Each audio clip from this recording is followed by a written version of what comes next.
Magandang buhay. Kumusta po kayo? Ako nga pala si Dexter Yanson. I'm Richard Lopez Moya. Ako po si Wilfredo G. Bumanglag. Ako po si Aldrin Barkin. Ako po ay pinanganak sa Zamboanga del Norte. So ako pala si Ronald Kalimlim. Galing ako ng probinsya sa Pangasinan. Ako pala si Miss Amelita Bailon from San Jose, Occidental, Mindoro. Ako si Badrudin Aguino, taga Malabang, Lanao del Sur. My name is Nelson Acolintaba Jr. from Mianay, Sigma Capiz. Ako po si Wilfredo Cagnan from Javier Liti. Ako po ay sa kasalukuyan naka-assign ng bilang isang outlet manager ng Sismore Corporation sa Tacloban City. Bata pa ako, marami din akong pangarap sa buhay. No, kaso salat kami sa pera, mahirap ang mga magulang ko, walang permanenteng trabaho, kaya hanggang pangarap na lang. Bata pa ko, nangandoy jud ko nga makahuman og eskwela. Simple lang po ang pangarap ko. Matapos ng pag-aaral. Maging successful na negosyante. Magiging inhenyero. Gusto ko magka-pulis. Makakuha ng marangal na trabaho. Gusto kong tulungan yung aking mga magulang na maiyahon sa kahirapan. Maiyahon ko sa hirap yung pamilya ko. Gusto kong maiyahon sa kahirapan yung pamilya ko at mga kapatid ko. Moto siya sa akong pagkabata. Gibiyaan mi sa sa bata pa ko, nabiyaan mi sa akong papa. So, nibiya siya, nakaplano siya nga mo-abroad siya. Tapos, kami lang nabilin sa akong mama. Yung aking mga magulang talagang ayaw akong pag-aralin dahil nga po isang factor doon kapos kami sa pera. Sayang din sana kasi scholar ako. Kung ano lang yung laan sa mesa, wala ka ng karapatang magreklamo kasi yun ang nakayanan ng pamilya. Kumbaga, yung araw-araw na pangangailangan, talagang laging hinahanap. 11 kaming magkakapatid Ngayon, ako, na-observe ko kahit na nung high school pa lang ako,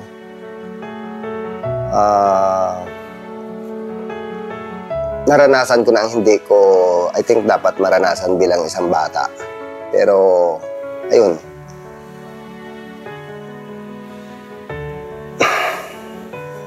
Tinitiis ko para makamit ko yung gusto ko sa buhay. So bata pa ako, 10 years old. So alam ko na kung paano magtrabaho. So sa amin kasi ang trabaho doon is magtanim, maggapas.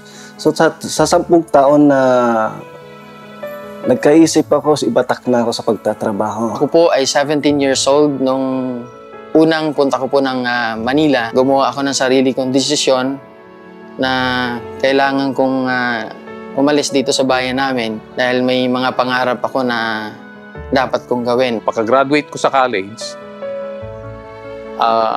pumunta ako rito sa Maynila. Nakapasok po ako sa isang sikat ditong supermarket sa Metro Manila. Nagi po akong isang bagger, bodigero. Namasukan ako bilang tendera. In construction ako. Naging high school ako noon. Wala akong magulang. So sumasandig na lang po ako dun sa lola ko. Minsan, sumasama ako sa kanya na tawag dito magtinda sa school para magkaroon lang ng baon. Yung parents ko walang gaano permanent na trabaho. Kaya nga nagprosigya ako na makahanap ng trabaho. Sa paglakaw-lakaw na ko, sa kadalanan, kay mamaligya lagi insurance. No? So dito na ko napansin ang isa ka papel. Ang papel na siya nga nakabutang, nakapaskil sa isa ka poste. Dahil sa kapirasong papel na nakadikit sa poste, yun yung nagbigay sa akin ng magandang pag-asa. Kita ko itong Sismore Corporation at dito ako nag-apply. Last 1993, nag-start ako as a sales consultant of Sismore Corporation, Iloilo branch. February 2004, nung una po akong pumasok sa Sismore. Pumunta ako sa opisina ng Sismore sa may bandang Palo, Liti. And then tinanggap naman ako. At the same time, inorient ako ng secretary. And then kinabukasan naman, pinabalik ako. And then nagtrabaho agad ako ng Sismore Corporation. Dito sa Sismore, nagsimula ako bilang ahente. Actually, that time, nung ahente pa ako, hindi naman ako ganun kagaling eh. Siyempre, lalo na pagbago. Tapos, siguro sa unti-unting pagtuturo, pag-o-orient ng aking manager noon, natuto rin akong magbenta. Pero nagsimula talaga ako nung siguro maalala ko pa first day ko nasa, I think, dalawang unit yung nabenta ko. Una kong binta, maalala ko yun, hindi ko makalimutan. Dalawa lang. 2010, no? 2010. Dito na ko, nag-manager na ko, gisulayan lang na ko to siya. Pero kabalo mo, abi na ko dili sa kuan, abi na ko sayon ra siya, pero lisod kaayo. Pero sige lang, gulang gyapon ko, tungod ana, dira man gud mo sugod akong mga pangandoy sa kinabuhi.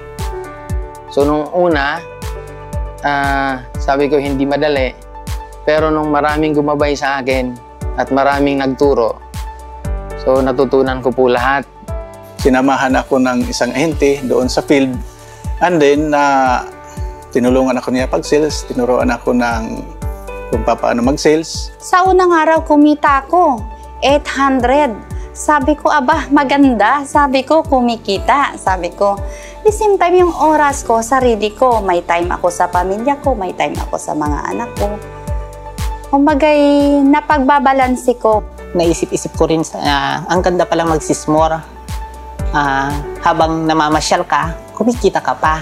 Pinag-aralan ko maigi yung trabaho. Then yung faith, yung pananalig lagi sa Diyos na wag akong pabayaan. At di kalauna, nakita ko na kumikita ako sa kumpanya, kumikita ako sa Sismore, napamahal na sa akin yung trabaho. At doon ko na kita na meron ditong magandang future. Pagkapasok ko rito sa Sismore, yung natutunan ko, hindi lang yung kita, yung financially talagang nakukuha mo na.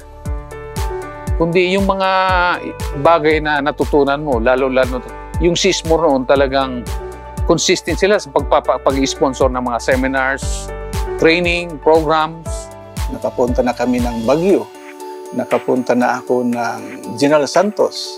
Nakapunta na ako ng Boracay, ng seminar, mag-attend ng seminar. Nakapunta na rin ako ng Cagayan de Oro. So, libre lang yung lahat sa Sismore Corporation. Walang gastos yung personal na gastos. Sa Sismore yun, libre. Lahat naman ng trabaho is hindi naman nakukuha sa madaling paraan. Lahat yan pinaghihirapan. Sa Sismore, napakaganda yung Sismore. Kasi dito, libre.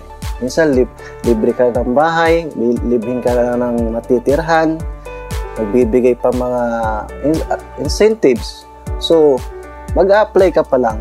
Kumbaga, suportado ka na ng kumpanya. Asa pa ka man trabaho nga na ang tanan, ginahatag tanan, tapos anay mga suporta nga gikan sa ilaha nga ginahatag. Asa pa ka na nga kung layo kag balay, na sila ginahatag nga free boarding house, tapos napay mga libre tubig, libre electric, no? So diri ana mo sa Sismore kay dako ni nga makatabang. I feel happy, always happy. At dito sa trabaho kong to, marami na akong na-achieve. Siguro sa sipag at tiyaga ko na rin napansin ng manager ko. Promote niya ako bilang collector. Na naging posting manager. Lang isang outlet manager. Hanggang sa tuluyan na akong naging manager dahil na rin sa tiwala ng kumpanya sa akin. Talagang napamahal sa akin yung kumpanya. At dito ako na-mold. Dito ako naging effective na leader sa mga tao ko. Dito kumbaga, dito ako nakasa. At hindi lang sa mga bagay na mga financial na bagay, kundi yung experience, yung mga wonderful experience mong natutunan dito sa kumpanya. dito na-improve yung kung paano makihalubilo, makisama sa ibang tao. Marami akong nalaman na dati wala akong kaalam-alam. Pagka doon ko hinasa yung sarili ko, paano makipagharap sa tao kasi mahiyain ako eh. Dito ako na-challenge na maigi. Dito na-develop yung sarili ko. Yung dati-rati, minsan nga, pag umuwi ako ng probinsya, mapagmamalaki ko lang sa sarili ko. Nang dahil sa Sismore, nakakatulong ako sa mga kapatid ko. Naibibigay ko yung kung ano yung pangangailangan ng anak ko. At higit sa lahat, may bahay na matutulugan. So from sales, nakapagpakabit ako sa bahay ng tubig, nakapagpakabit kami ng sariling metro ng ilaw. So nabilan ko yung tatay ko ng bangka. 4 na kapatid ko, ako ang nagpatapos sa kanilang pag-aaral. Dito sa Sismore, nagbibigay ng magandang buhay. So tulad ko, ako po ay talagang walang-wala nung unang sampa ng Maynila. Ako po ay nakapagpatayo na ng bahay sa aming probinsya at naroon na rin po nakatira ang aking mga magulang.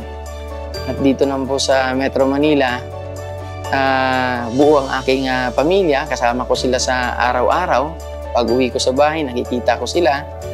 Then, nakabili kami ng service na naihahatid ko yung anak ko sa school. Then, yung akin namang kotse, nagagamit ko rin sa pag-iikot sa Metro Manila. So, yun po yung naging maganda ang naidulot at naitulong sa akin ng kumpanya. Salamat sa Sismore.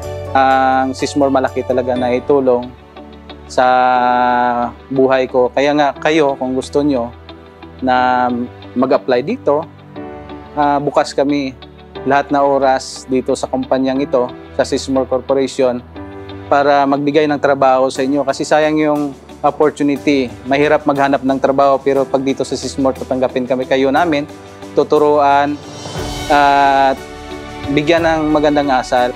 Mas matamis makamit ang pangarap kung galing ito sa sariling pawis at hirap. At saka yung sa mga gusto ring kumita, ano pang hinihintay nyo? Di-join us para sama-sama tayong umangat ang buhay. Kasi alam ko ang Sismore, tulay ng magandang buhay. Kumbaga yung nabago yung buhay mo, nabago yung pananaw mo sa buhay, yung pangarap kong noon na hindi talaga nangyayari, sa Sismore Company ay nangyayari. Wala na akong hahanapin pa. Siguro, hanggang may Sismore, dito ako. Ang Sismore, masasabi ko, tulay sa magandang kinabukasan.